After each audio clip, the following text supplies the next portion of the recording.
Il en coûtait plus d'1 million de Reichsmark et plus de 3,5 millions d'heures de travail pour construire chaque Tigre.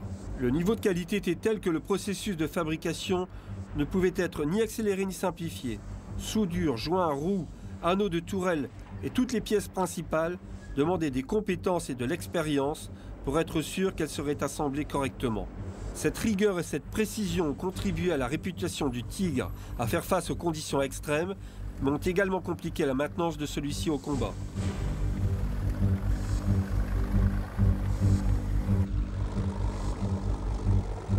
Malgré son équipage de 5 hommes, son énorme canon et son épais blindage, les seules réelles innovations furent les roues imbriquées montées sur une suspension à barre de torsion. Destiné à améliorer les performances tout-terrain de l'engin et à supporter son poids élevé sur ses larges chenilles, ces caractéristiques allaient se révéler difficiles à atteindre dans les années qui suivirent. Les chars sortant des chaînes de production n'avaient pas d'équivalent dans les armées alliées.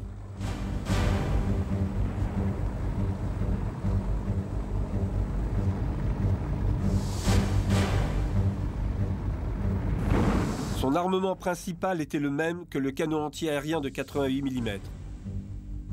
Développé à l'origine pour tirer la munition explosive destinée à détruire les appareils ennemis en altitude, il fut par la suite transformé en une arme anti-char très efficace et redoutée.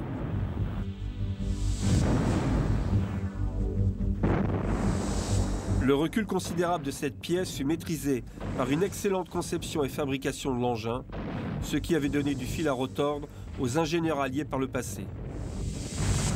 La taille du canon exigeait une tourelle imposante pour l'accueillir. Celle-ci pesant plus de 14 tonnes, il fallait un support conséquent pour lui permettre de tourner correctement.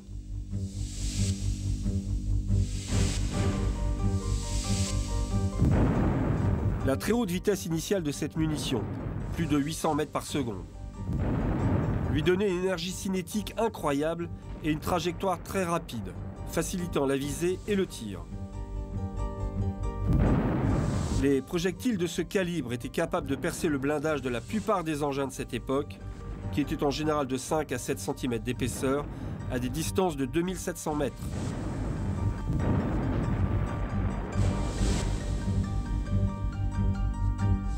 Un obus mettait environ 4 secondes à atteindre sa cible. Si vous repériez le départ du coup d'un Tigre à 2,5 km de distance, vous aviez moins de 4 secondes pour réagir.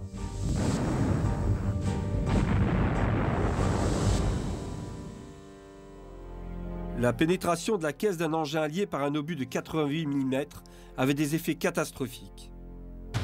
Avec de la chance, l'obus pouvait passer entre les membres d'équipage et ressortir sans avoir touché de partie mécanique vitale.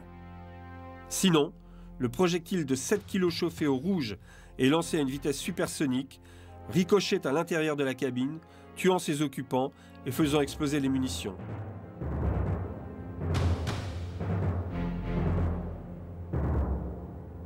Quand un char était touché, le moteur explosait littéralement, tuant l'équipage à moins que celui-ci n'ait réussi à s'extraire rapidement par les petites trappes d'évacuation.